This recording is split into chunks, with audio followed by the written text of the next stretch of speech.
जय हिंद बच्चों। मानव नेत्र तथा रंग बिरंगा संसार में तुम लोगों का स्वागत है।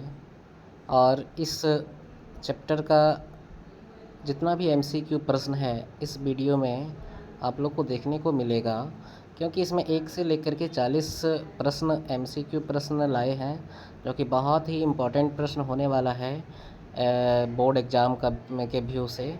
तो इसको देखने के लिए बिल्कुल ना भूलें। और यदि चैनल पे नए विज़िट किए हैं तो चैनल को भी बिल्कुल सब्सक्राइब कर लें और अपने दोस्तों में भी शेयर कर दें, ताकि इस तरह का वीडियो और भी लोग देख सकें और अच्छे से अच्छे नंबर प्राप्त कर सकें। चलिए हम लोग स्टार्ट करते हैं। मानव नेत्र तथा रंग बिरंगा संसार का प्रश्न संख्या 1 से लेकर के 40 तक एक एक करके हम लोग अभी पढ़ते हैं। एक कि प्रश्न संख्या 1 में है कि मानव नेत्र के किस भाग पर किसी वस्तु का प्रतिबिंब बनाते हैं। तो option A cornea, option B परितारिका, ऑप्शन सी पुतली, ऑप्शन डी रेटिना या दृष्टिपटल। तो इस प्रश्न का सही आंसर हो जाएगा ऑप्शन नंबर डी रेटिना। चलिए हम लोग नेक्स्ट प्रश्न की ओर आगे बढ़ते हैं। प्रश्न संख्या 2, तारों के टिमटिमाने की व्याख्या किस सिद्धांत पर आधारित है।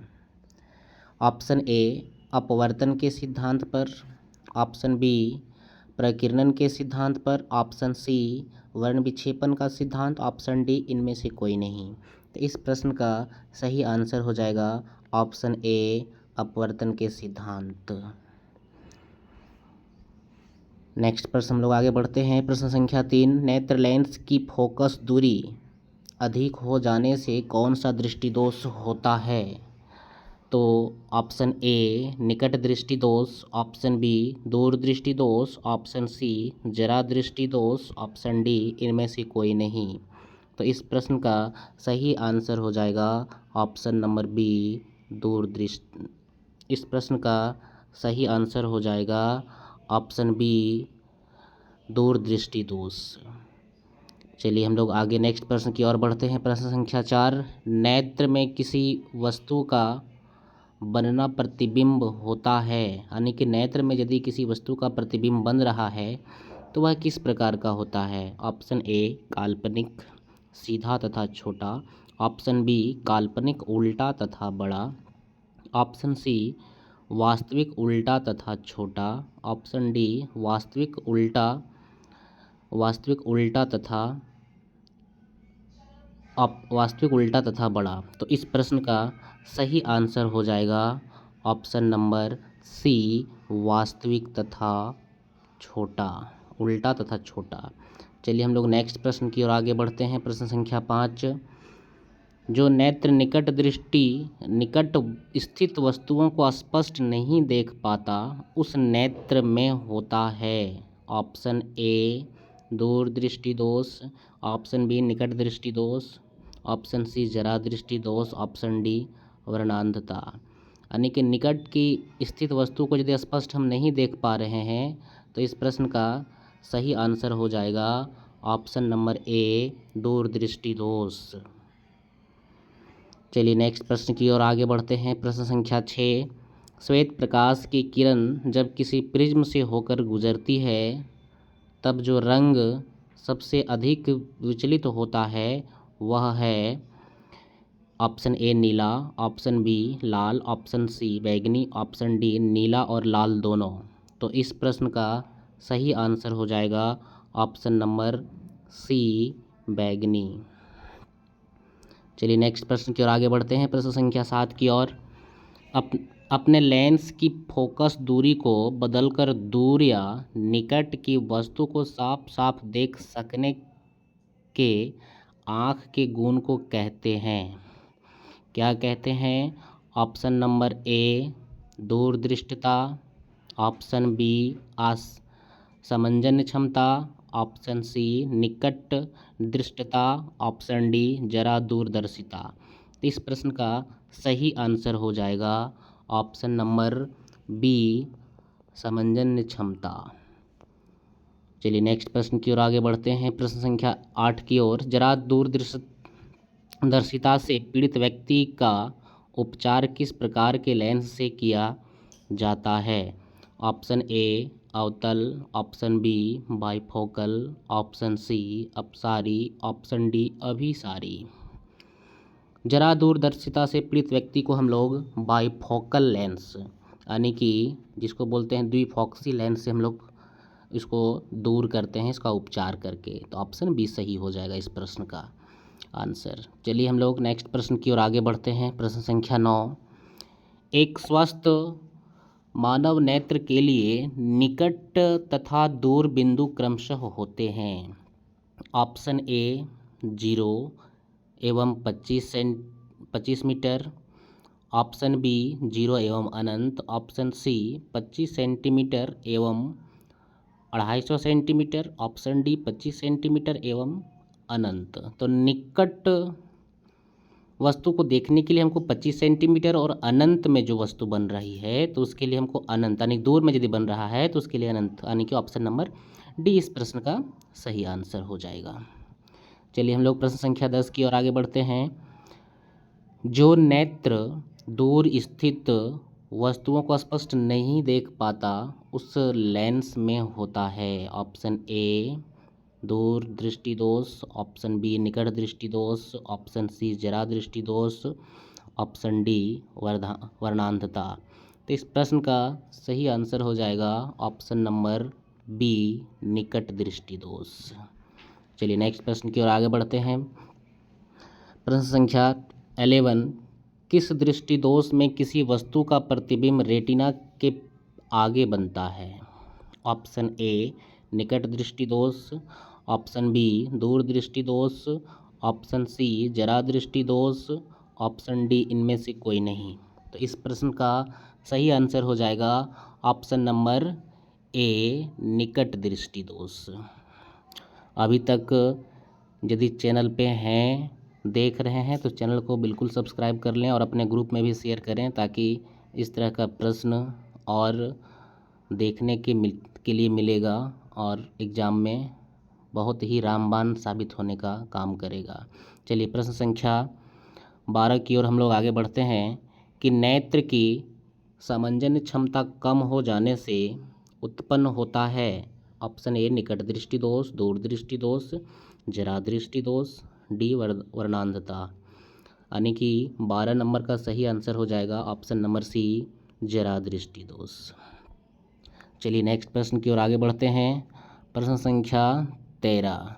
चंद्रमा पर खड़े अंतरिक्ष यात्री को आकाश प्रतीत होता है यानी कि आकाश किस तरह दिखाई पड़ता है यदि कोई व्यक्ति चंद्रमा पर खड़ा है तब? ऑप्शन ए नीला, ऑप्शन बी उजला, ऑप्शन सी लाल, ऑप्शन डी काला। तो इस प्रश्न का सही आंसर हो जाएगा ऑप्शन नंबर डी काला। चलिए नेक्स्ट प्रश्न की ओर आगे बढ़ते हैं। प्रश्न संख्या 14। श्वेत रंग कितने रंगों के मेल से बना है?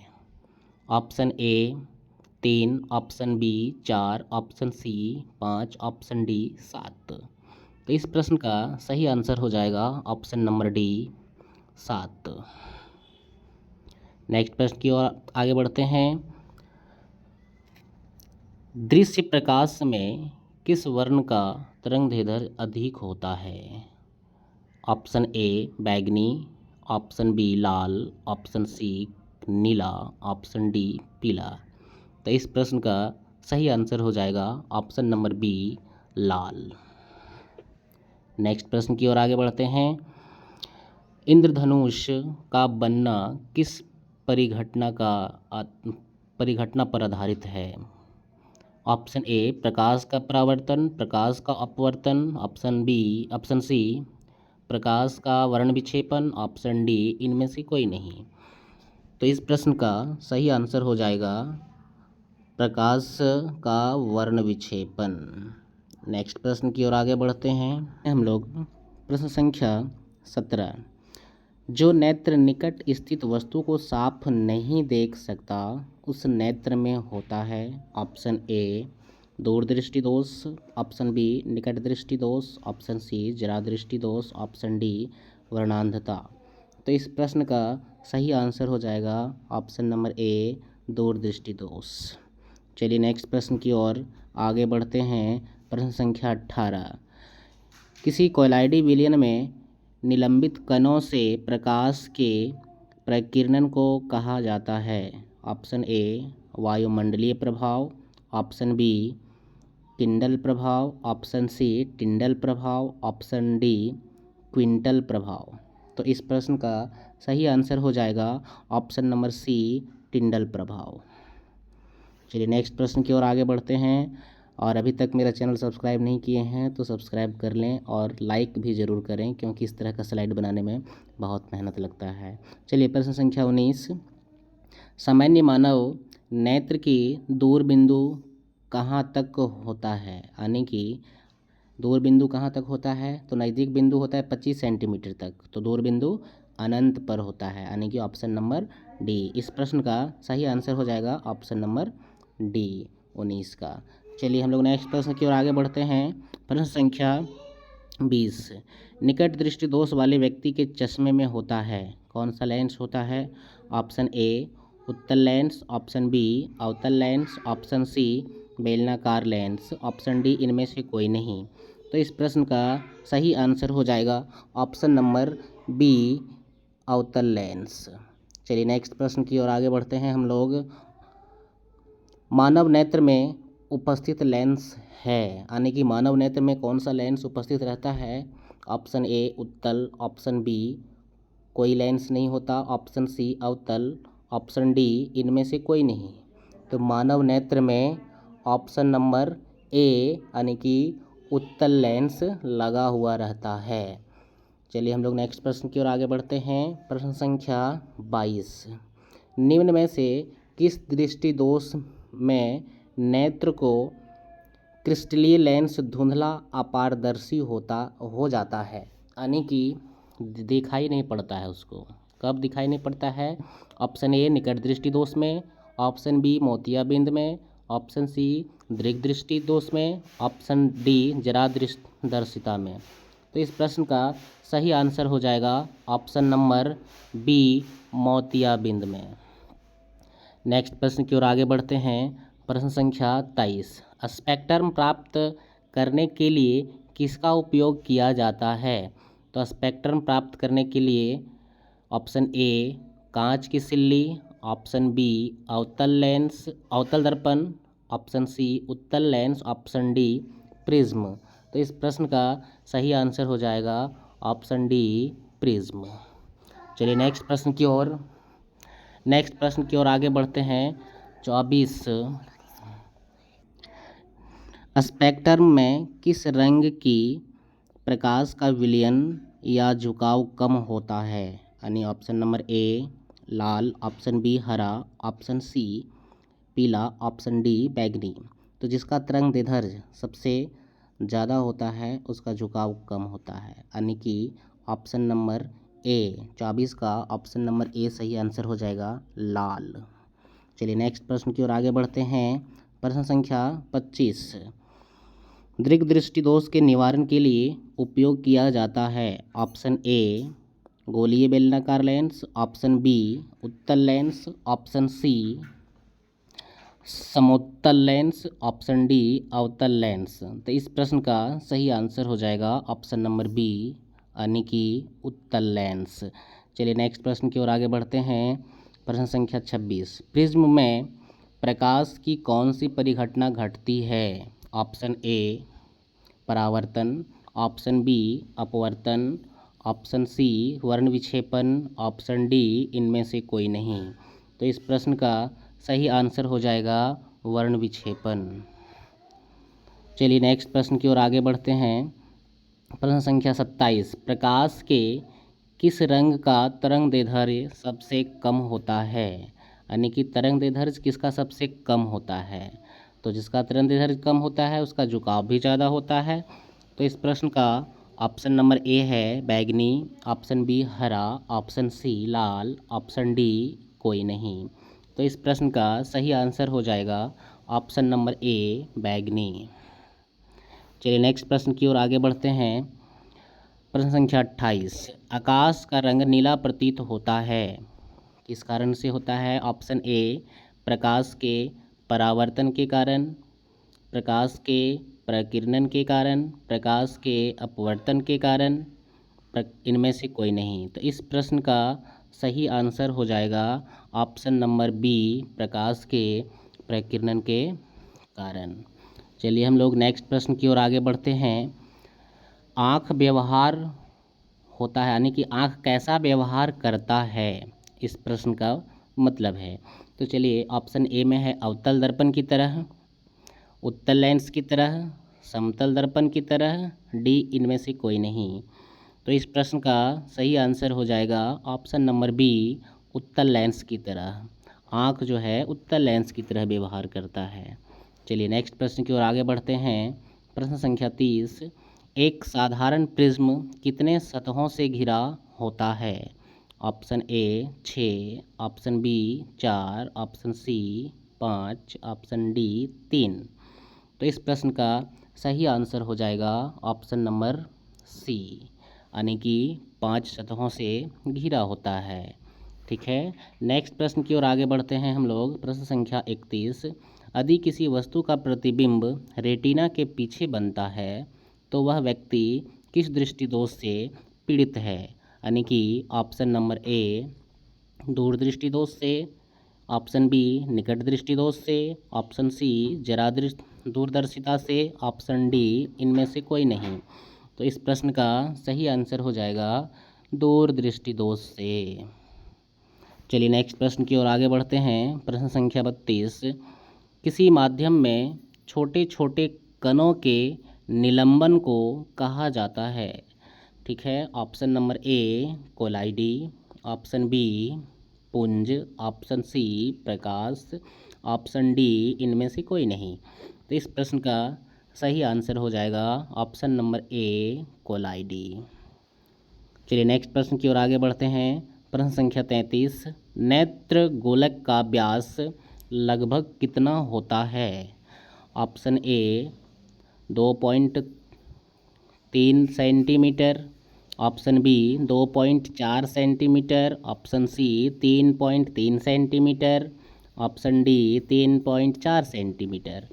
तो इस प्रश्न का सही आंसर हो जाएगा ऑप्शन नंबर ए 2.3 सेंटीमीटर, यानी कि नेत्र गोलक का व्यास 2.3 सेंटीमीटर के बराबर, लगभग बराबर होता है, इतना के बराबर। चलिए नेक्स्ट प्रश्न की ओर हम लोग आगे बढ़ते हैं। प्रश्न संख्या 34, पुतली के साइज को नियंत्रित करने वाला गहरा पेशीय डायफ्राम क्या कहलाता है? तो इस प्रश्न का ऑप्शन ए है परितारिका, ऑप्शन बी अभिनेत्र लेंस, ऑप्शन सी नेत्रपटल, ऑप्शन डी रेटिना।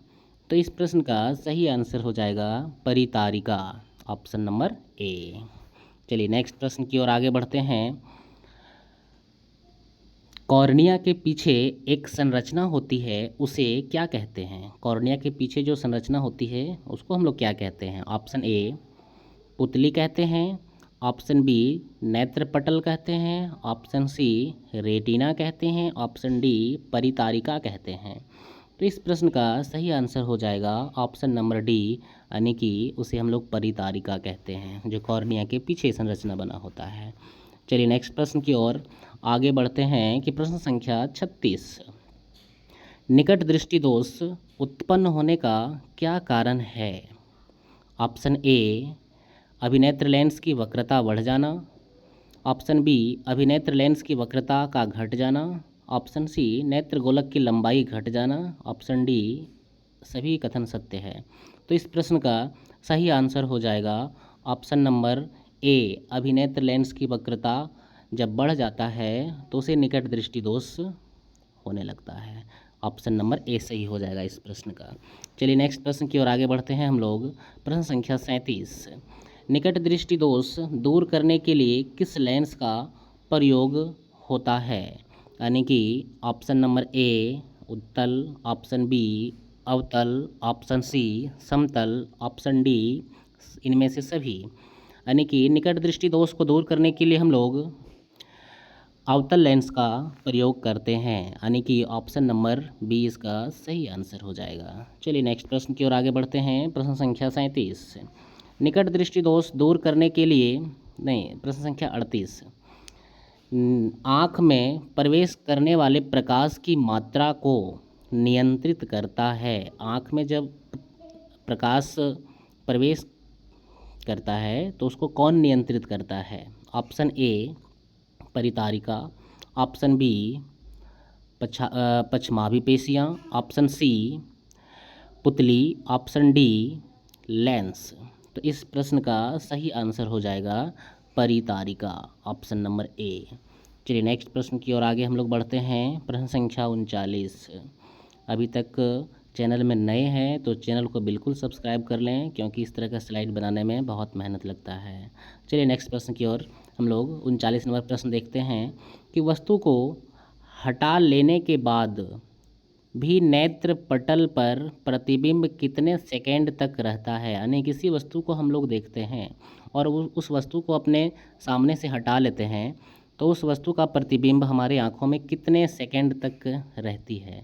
तो इस प्रश्न का ऑप्शन नंबर ए है 1/10 second, option B 1/20 second, option C 1/16 second, option D 1/5 second. तो इस प्रश्न का सही आंसर हो जाएगा ऑप्शन नंबर ए। चलिए नेक्स्ट प्रश्न की ओर आगे बढ़ते हैं। प्रश्न संख्या 40 और ए अंतिम प्रश्न है कि मानव नेत्र 2 हैं, अर्थात इनका दृष्टि क्षेत्र कितना होगा। यानी कि हम अपने दोनों आँखों से कितने डिग्री क्षेत्र तक देख सकते हैं। Option A 180 degree, option B 150 degree, option C 160 degree, option D 120 degree. तो इस प्रश्न को कमेंट में ज़रूर आंसर बताना कि हम अपने दोनों आँखों से कितने डिग्री तक हम देख सकते हैं। चलिए वीडियो अच्छा लगे तो शेयर भी करें और सब्सक्राइब बिल्कुल करना ना भूलें। Thank you.